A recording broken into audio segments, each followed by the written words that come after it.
Hi guys, we're into Nash and Earth. We are a counter-hegemonic company that wants to cover issues that the mainstream media wouldn't necessarily cover and cover issues in a way that the mainstream media wouldn't cover it. So maybe they're talking about it, but we want to talk about the event differently.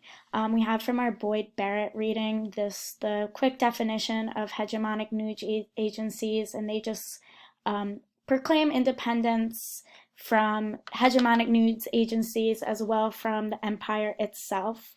This news agency is going to be multilingual and multicultural, and it's based in Canada, but that doesn't really mean a whole lot. It just means that we want global coverage. We want to work with local journalists and cover the stories that matter most, and our target audience is 20-something-year-olds who are educated.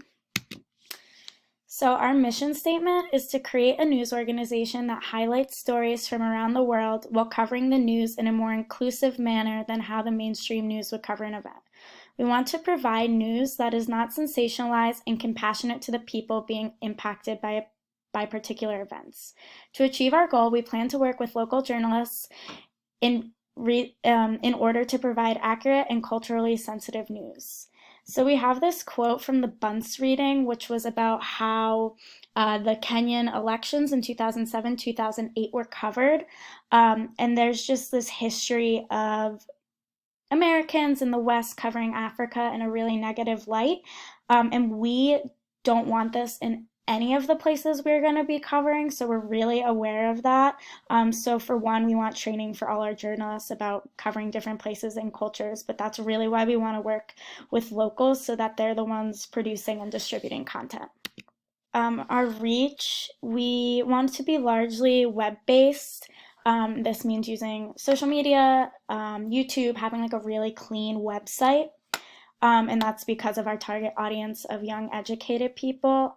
We want to be as global as we can, but we know that that is a process, which is why we chose countries that have growing GDPs, a young educated population, and we have this quote from the textbook reading about RT from Peter Lang, saying high quality professional news is expensive to produce and even more expensive to distribute. So we want to follow the RT model of breaking into an already saturated market and using the internet to do that. Go ahead.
messages that didn't really work for their people, or I mean, it was coming from the global north, and there's a lot of dominance, especially in the system of capitalism, which is interesting.